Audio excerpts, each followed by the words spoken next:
नारद जी ने कहा मैं बता दूंगा। महाराज बताओ, बुलाओ कन्या को। विश्वमोहिनी आई। विश्वमोहिनी ने प्रणाम किया। नारद जी नहीं समझ पाए ये कौन है। यही समझे कि ये शीलनिध राजा की बेटी है। ये नहीं समझ पाए कि ये भगवान की माया है। ये तो शीलनिध राजा की बेटी है, बस यही समझ पाए नारद जी। अब बोलो भाई, भूत भविष्य वर्तमान तीनों को बताने वाले नारद, लेकिन समझ नहीं पा रहे हैं। बोलो, और ये भूत भविष्य वर्तमान बताने वाले दिमाग खराब करते हैं, ये भगवान ही को चैलेंज दे देते हैं। भगवान की पूजा इतनी नहीं होती है जितना ये भूत भविष्य वर्तमान बताने वालों की पूजा होने लगती है। लोग भगवान के मंदिर में नहीं जाते हैं प्रणाम करने, लाइन लग जाती है उनको देखने के लिए, प्रणाम करने के लिए।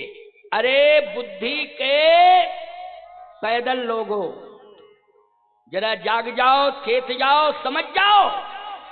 नारद जैसा त्रिकालदर्शी कौन होगा? नारद जैसा भगवान से डायरेक्ट जुड़ने वाला संत कौन होगा? नारद से बड़ा तपस्वी कौन होगा? नारद से बड़ा भाग्यवान कौन होगा? लेकिन नारद स्वयं नहीं समझ पाए ये विश्वमोहिनी कौन है। अगर नारद जी समझ गए होते विश्वमोहिनी कौन है, तो नारद जी क्या ये कहते जो आज कहने जा रहे हैं? सुन लो जरा कथा में। इसलिए भगवान भगवान है, एको ब्रह्म द्वितीयो नास्ति। भगवान भगवान है, एक ही है भगवान, अनेक नहीं है। भगवान का अभिनय करने वाले हजारों लोग मिल जाएंगे, लेकिन वास्तव में देखा जाए तो भगवान एक है, केवल एक है। आज नारद जी नहीं पहचान पाए ये विश्वमोहिनी कौन है, नहीं तो पहचान लेते कि ये तो भगवान की माया है। और माया है तो भगवान ने इसका वर्ण पहले से ही कर लिया है, या ये करेगी तो भगवान का ही वर्ण करेगी। अगर लीला भी कर रही है अपनी तो इसमें होगा क्या? भगवान का ही वर्ण। तो नारद जी को डायरेक्ट कह देना चाहिए था कि ये तो साक्षात भगवान का वर्ण करेगी, बस बात खत्म। लेकिन नारद जी जैसे ही मोह में फंस गए। किसमें फंस गए नारद जी? मोह में फंस गए। ये है भगवान की लीला। इसलिए सबही नचावत राम गुसाई, सबही नचावत राम गुसाई। जग पे खन तुम देखन हारे, विधि हरि शंभु नचावन हारे। जग पे खन तुम देखन हारे, विधि हरि शंभु नचावन हारे। तेऊ न जानहि मरम तुम्हारा,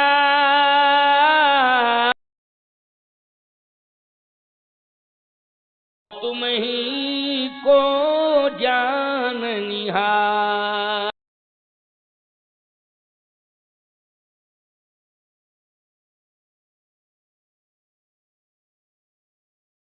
आज नारद जी के सामने जब विश्वमोहिनी आई तो नारद जी ने देखा, विश्वमोहिनी ने प्रणाम किया।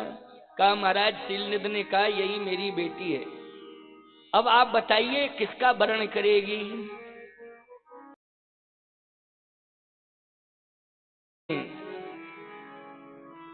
जैसे ही हाथ देखा तो वो हस्तरेखा ने सिद्ध कर दिया, जो यही बरे अमर सो होई, उस समर भूम तही जीत न कोई।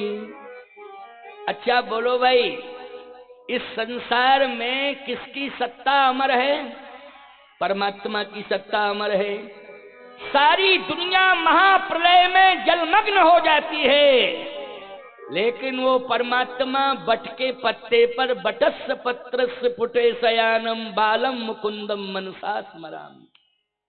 बट के पत्ते पर वो परमात्मा, बोलो भाई, महाप्रलय में भी दर्शन देता है, लेकिन एक को ही दर्शन मिलता है संसार में, और किसी को नहीं, मार्कंडेय ऋषि। बस वही दर्शन कर पाते हैं आशीर्वाद के बल पर।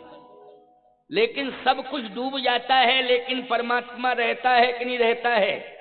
ये वृक्ष भी डूब जाते हैं, पर्वत डूब जाते हैं, वृक्ष उखड़ जाते हैं, संसार में पूरी सृष्टि में जल ही जल दिखाई देता है, जल के अलावा और कुछ भी नहीं होता है। लेकिन बट के पत्ते पर परमात्मा उस समय जो है जल के ऊपर तैरता है। बटस्य पत्रस्य पुटे शयानम बालम मुकुंदम मनसा स्मरामि। अब नारद जी नहीं समझ पा रहे हैं कि ये इसका वर्ण तो परमात्मा करेगा, ये परमात्मा को स्वीकार करेगी, परमात्मा का वर्ण करेगी, क्योंकि ये भगवान की माया है। लेकिन नारद जी ये समझ गए कि इसका प्रभाव ये है कि इसके साथ जो विवाह कर लेगा वो अजर हो जाएगा और अमर हो जाएगा, वो अजय होगा। इसके साथ जो विवाह कर ले, ये अर्थ निकाला नारद ने। नारद को अर्थ ये निकालना चाहिए था कि जो अजय है, अजर है, अमर है, वही इसका पति है और ये उसी का वर्ण करेगी। ये अर्थ तो नहीं निकाला नारद जी ने, ये निकाला इसके साथ जो विवाह कर लेगा, बस प्रभावित करने की जरूरत है। इसे प्रभावित कर लिया जाए तो फिर ये जिसके गले में जयमाल डाल देगी वो अजर अमर हो जाएगा, अजय हो जाएगा। नारद जी ने कहा प्रभावित करने का एक ही तरीका है कि रूप सुंदर हो जाए, क्योंकि सबसे ज्यादा सुंदर जितने राजा यहाँ आए हैं उन सभी राजाओं में सुंदर अगर हम ही हो गए तो ये हमारा ही वर्ण कर लेगी, तो हम अजर हो जाएंगे, अमर हो जाएंगे, अजय हो जाएंगे। ओह, इसका मतलब यह है कि नारद जी जो है मोह में फंस गए। और किसके मोह में फंसना चाहते हैं? याद रखना, मैं बूढ़ा ना हूं, मैं कभी मरूं ना। अच्छा बोलो, ये शरीर के मोह में फंस गए कि नहीं फंस गए? जैसे किसी को मरने की अगर चिंता है और वो सोचे हम मरे ना मरे ना मरे ना, तो बोलो शरीर से मोह करता है कि नहीं? और यदि शरीर से मोह ना करे तो वो सोचे कि ठीक है जब मौत आ जाए तो मर जाऊंगा, उसमें सोचने की क्या जरूरत है? कुछ भी नहीं सोचना है, जब तक जिंदा हूं तब तक हूं, जब मौत आएगी तो मर जाऊंगा। मैं मरने से डरता नहीं हूं, मैं मौत से डरता नहीं हूं। इसका मतलब है कि उसका शरीर से कोई मोह नहीं है। और नारद जी के जीवन में मोह आ गया कि मैं अजर हो जाऊं, अमर हो जाऊं। अजर मानी बूढ़ा ना हूं, बुढ़ापा ना आवे, और अमर मानी कभी प्राण ना निकले। नारद जी उल्टा समझ गए। नारद जी ने कहा एक ही उपाय है कि अगर मैं सुंदर हो गया तो ये मेरा ही वर्ण करेगी और सबसे सुंदर हो जाऊंगा। देखो, महात्मा को रूप के सुंदरता से कोई मतलब नहीं, होना नहीं चाहिए। कोई महात्मा आपको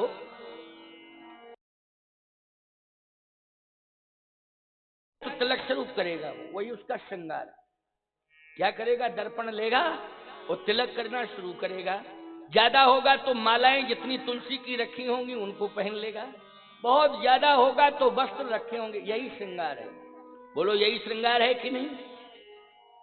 लेकिन संसार वालों, अभी शादियां चल रही हैं, बोलो दूल्हे को कैसा सजाया जाता है? आजकल तो दूल्हे को कोई सजा ही नहीं पा रहा है, इसलिए ब्यूटी पार्लर में जाता है वो। क्यों भाई? आजकल तो कोई सजा ही नहीं पा रहा है, इसलिए ब्यूटी पार्लर में जाता है, वहां सजता है वो। हाँ, आप कितनी खुश हो रही हो सुन करके? भाई बात तो मैं सही कह रहा हूं। लड़की भी जाती है ब्यूटी पार्लर, शादी का जो मुहूर्त है वो निकल जाता है, बेचारा पंडित कहता है कहां गई बेटी, कहां गई बेटी? ब्यूटी पार्लर में घुसी है। जब तक वो सज धज के नहीं निकल आएगी तब तक कुछ भी नहीं होता है। दूल्हा भी ब्यूटी पार्लर में, दुल्हन भी ब्यूटी पार्लर में। बोलो कितना सज रहे हैं, ईमानदारी से बताओ। अच्छा, किसी महात्मा को तुमने ब्यूटी पार्लर में देखा है कभी? बताओ दो जरा। किसी महात्मा को ब्यूटी पार्लर में देखा तुमने जाते हुए, सजते हुए? उसका श्रृंगार ही है कि ज्यादा से ज्यादा तिलक स्वरूप भगवान का करेगा, ज्यादा से ज्यादा मालाएं पहन लेगा, वस्त्र धारण कर लेगा, बस यही उसका श्रृंगार है। हाथ में माला ले लेगा, गौमुखी ले लेगा, यही उसका श्रृंगार है। बोलो है श्रृंगार कि नहीं? यही तो श्रृंगार है। कभी तुमने स्पेशल श्रृंगार करते हुए देखा? अगर महात्मा श्रृंगार करते तो किसी भी साधु की दाढ़ी सफेद ही नहीं दिखाई देती, काली चकाचक। किसी की सफेद ही नहीं होती, एकदम काली फर्स्ट क्लास की है? अगर श्रृंगार करता। अच्छा एक बात बताओ, साधु अगर श्रृंगार करता तो ये दशा होती खोपड़ी की, ये सब झड़ गए बाल। देखो देखो, ये सब बाल चले गए, चले गए, चले गए। अब इनको क्या लगाना? नहीं तो बढ़िया कैप लग जाती, जाने कैसी काली काली आती है कैप, वो घुंघराले बालों की, वो लग जाती। तुम पहचान नहीं पाते कि महाराज बूढ़े हुए कि नहीं हुए अभी।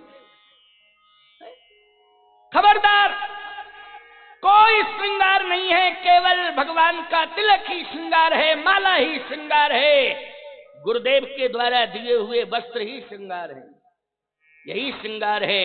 और सबसे बड़ा श्रृंगार यह है कि किसी महात्मा ने अगर अपने जीवन में चरित्र को स्वीकार कर लिया है तो इससे बड़ा श्रृंगार और क्या हो सकता है? चरित्र ही सबसे बड़ा श्रृंगार। नारद जी को रूप चाहिए कि हमें सुंदर रूप मिल जाए तो कन्या हमारा ही वर्ण करेगी, विश्वमोहिनी। अब बोलो भाई, रूप कौन दे सकता है? उस समय तो ब्यूटी पार्लर खुले नहीं थे। क्यों? रूप कौन देगा? रूप देगा भगवान। भगवान के पास खजाना है रूप का। इसलिए संसार वालों को रूप कौन दे रहा है? भगवान ही दे रहे हैं। ये श्रृंगार करके भेज रहे हैं, सुंदर नेत्र दे दिए हैं, नासिका दे दी है, कान दे दिए हैं। बोलो भाई, सुंदर ओष्ठ दे दिए हैं, सुंदर जो है कपोल कर दिए हैं, बढ़िया दंतावलियां हैं, दांत हैं सुंदर सुंदर, ये भुजाएं सुंदर, शरीर का आकार प्रकार सब सुंदर। बोलो दिया किसने? भगवान ने दिया है। दिया कि नहीं? आप कहो महाराज सबको देते हैं भगवान, अगर सबको देते तो अंधे पैदा नहीं होते। बोलो अंधे ही, बाद में अंधे नहीं, जो पैदा होते ही पैदाइशी अंधे। बोलो आंखें तुम्हें दी हैं लेकिन उनकी आंखें छीन ली कि नहीं छीन ली? छीन ली। तुम्हें सुंदर जिह्वा दी है जिससे सुंदर सुंदर शब्द बोल रहे हो और स्वाद ले रहे हो, लेकिन उस गूंगे से पूछो, बोलो भाई, उसकी जबान छीन ली भगवान ने।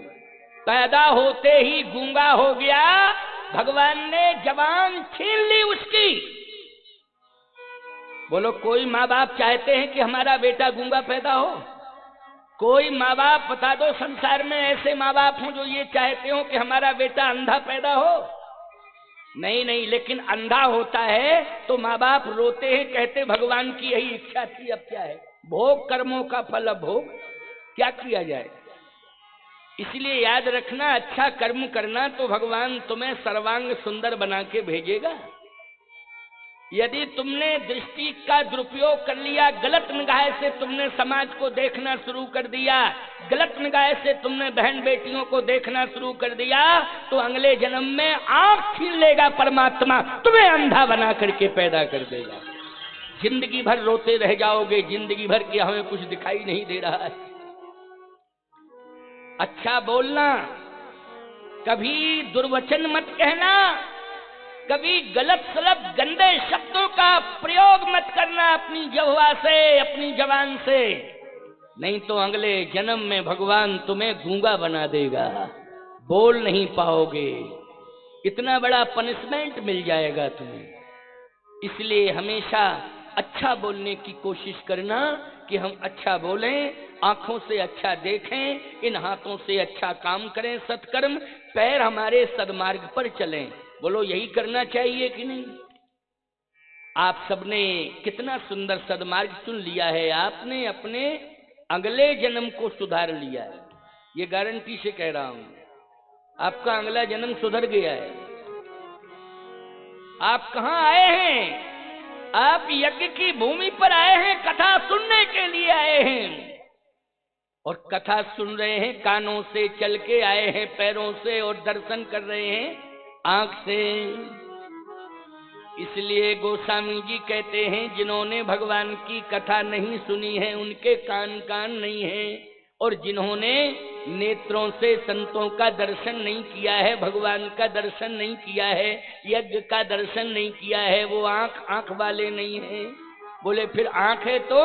बोले नैनन संत दरस नहीं देखा, नैनन संत दरस नहीं देखा, नैनन संत दरस नहीं देखा, नैनन संत दरस नहीं देखा, लोचन मोर पंख कर लेखा, लोचन मोर पंख कर लेखा, लोचन मोर पंख कर लेखा, लोचन मोर पंख कर लेखा, नैनन संत दरस नहीं देखा, नैनन संत दरस नहीं देखा, लोचन मोर पंख कर लेखा। जिन्होंने नेत्रों से भगवान का दर्शन नहीं किया, साधु संतों का दर्शन नहीं किया, याद रखना उनके नेत्र नेत्र नहीं है। और यदि दिखाई दे रहे हैं कि हैं नेत्र, तो वो ऐसे नेत्र हैं जैसे मोर पंख में आंख बनी हुई है, लेकिन उस आंख का चित्र है केवल, लेकिन उस आंख का कोई अस्तित्व नहीं है। बोलो भाई, आंख का केवल चित्र है लेकिन अस्तित्व नहीं है। इसलिए जिन्होंने नेत्रों से संतों का, सद्गुरुओं का, भगवंत का दर्शन नहीं किया, तो वो आंख केवल चित्र है, अस्तित्व में नहीं है। उन आंखों का कोई अस्तित्व नहीं है। केवल चित्र के माध्यम से हम आकलन कर सकते हैं। आप अपने नेत्रों को धन्य धन्य कर रहे हैं, क्योंकि संत दर्श कर रहे हैं। बोलो, ये संत बैठे हुए हैं, दर्शन कर रहे हो कि नहीं कर रहे हो? आप अपने नेत्रों को धन्य धन्य कर रहे हो, कृतकृत्य कर रहे हो। इसलिए इनका सदुपयोग करना सीखो। नारद जी ने सोचा कि हम सुंदर रूप ले लें तो निश्चित रूप से प्रभावित हो जाएगी विश्वमोनी, मेरे गले में जयमाल डाल देगी, मेरा वरण कर लेगी। अब नारद जी हाथ में माला लिए रहते थे, भजन करते रहते थे, लेकिन रूप मांगने के लिए भगवान के पास पहुंच गए। भगवान ने कहा, नारद कैसे आए हो? कैसे आए हो नारद? अभी अभी तो गए थे। अच्छा, बद्रीनाथ किसने भेजा था? बोलो, नारद जी को भगवान ने भेजा था। गुफा किसने बताई नारद को? भगवान ने। और नारद कभी एक जगह रुक नहीं सकते थे, लेकिन नारद जी वहां स्थायी रूप से रुक गए। तो बोलो, ये क्षमता किसने दी है? भगवान ने। यानी श्राप बंध गया, अपना असर नहीं दिखा पाई है श्राप। नारद जी रुक गए, तपस्या की उन्होंने, ये भगवान की कृपा। अब भगवान ने कहा, नारद अभी अभी तुम मेरे पास से गए थे, क्योंकि सीधे बद्रीनाथ से नारद जी, याद रखना, हरिद्वार आए। हरिद्वार में उन्होंने माया का नगर देखा, लेकिन आपको ये मालूम होना चाहिए वहां बद्रीनाथ में स्वयं भगवान नारायण विराजमान हैं। तो गुफा से निकले तो वहीं ऊपर तो बद्री विशाल भगवान हैं। जब आप कोई पूजा पाठ प्रारंभ करते हो तो भगवान को प्रणाम करते हो, जब पूजा आपकी पूरी हो जाती है तो उठ के आप भगवान को प्रणाम करते हो। बोलो यही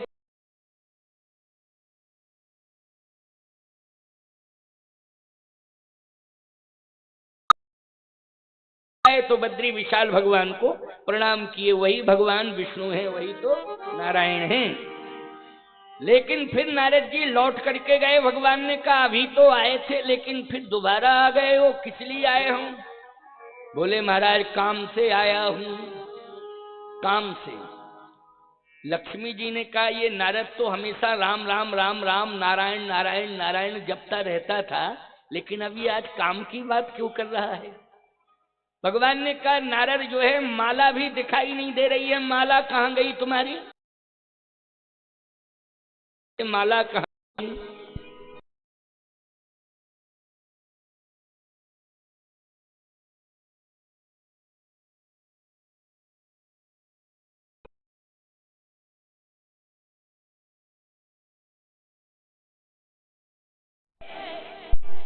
नारद जी बोले पता ही नहीं।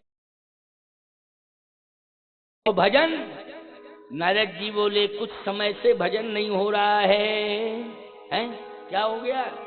बोले जप तप कछु न होय तेहि काला, जप तप कछु न होय तेहि काला, जप तप कछु न होय यही काला, जप तप कछु न होय यही काला।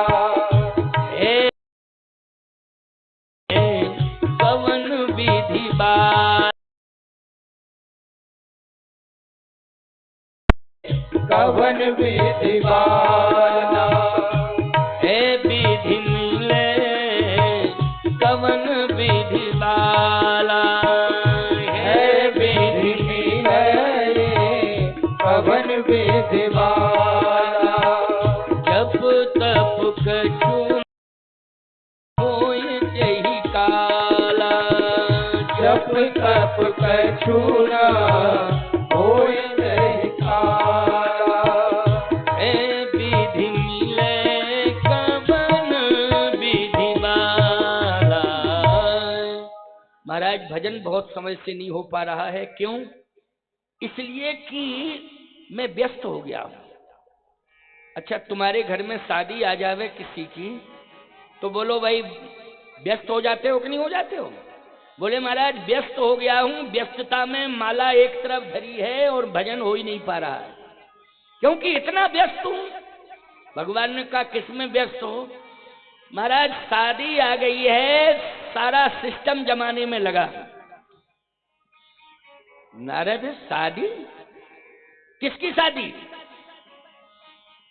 किसकी शादी आ गई है? नारद जी बोले खुद स्वयं की हमारी शादी लग गई है। तेरी शादी? बोले हाँ महाराज। अच्छा कहां पर शादी हो रही है?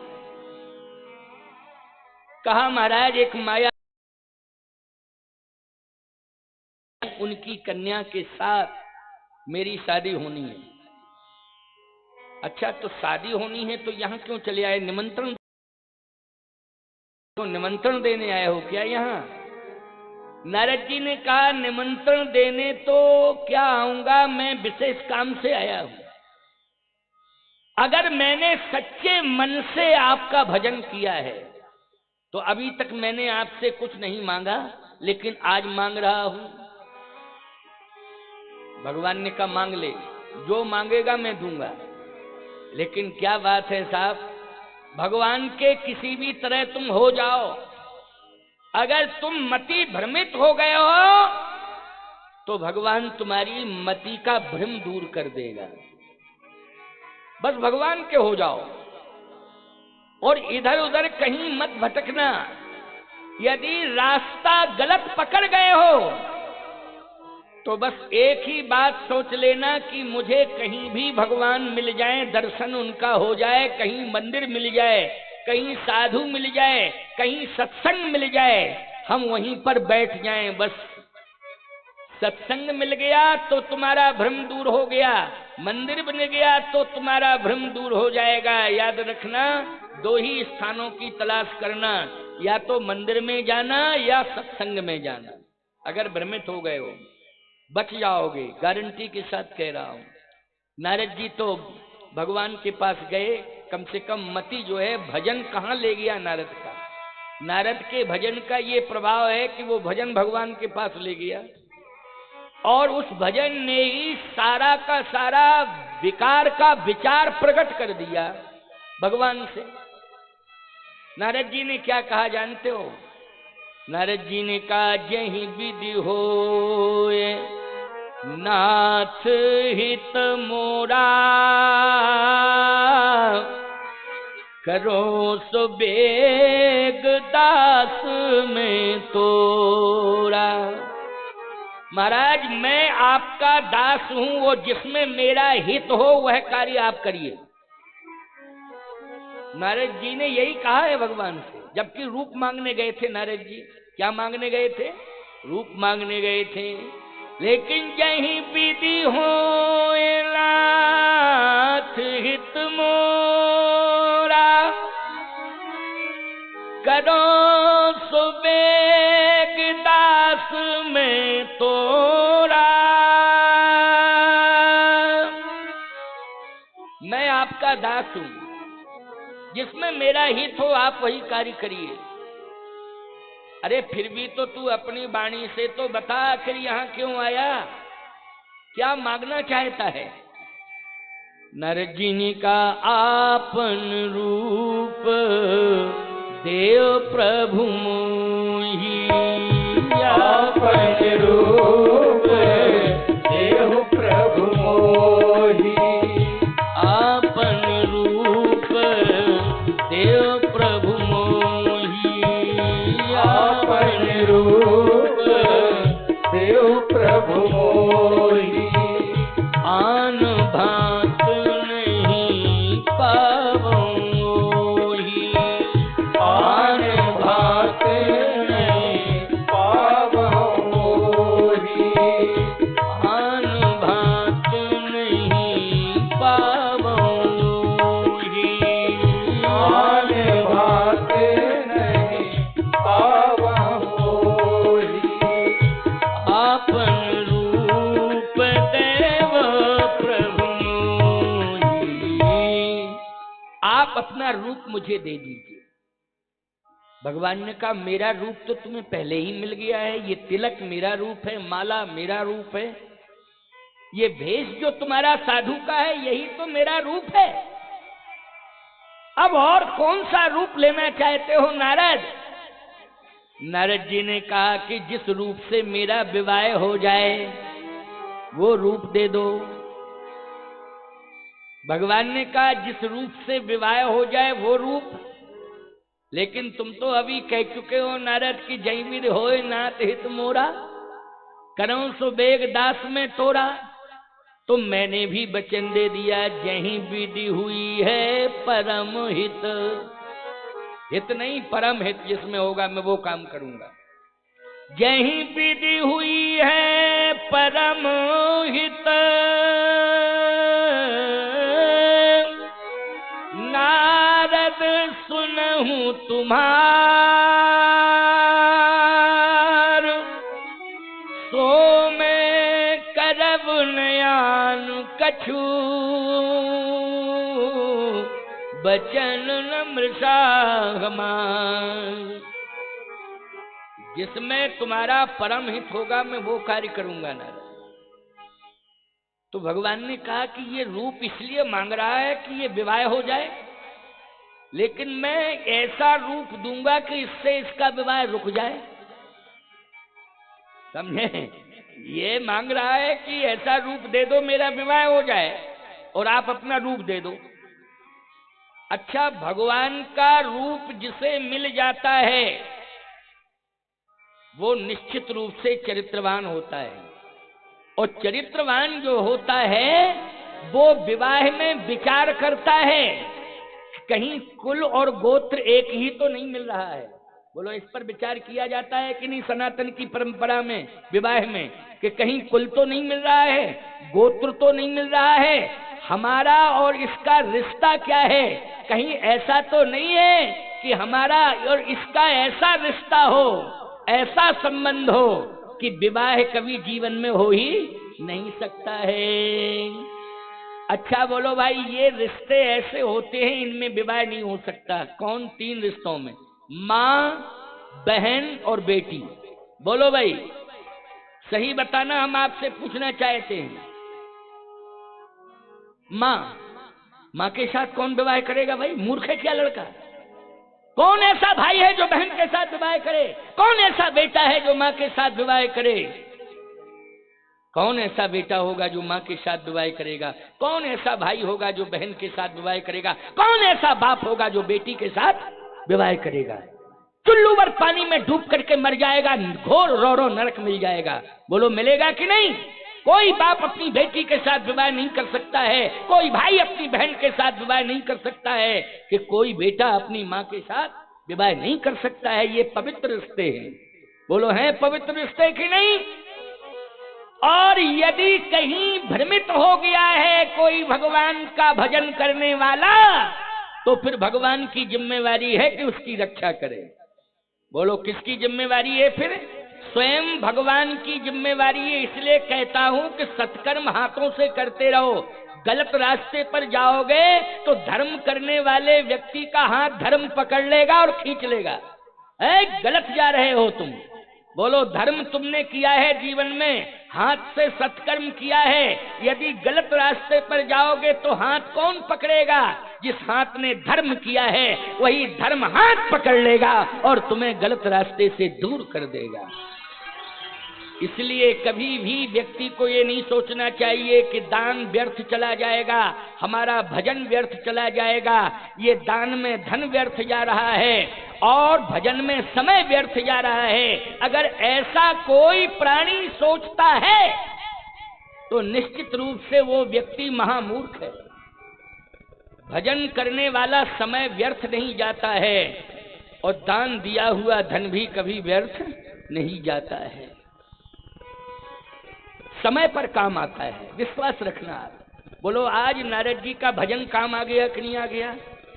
भजन काम आ गया नारद जी का।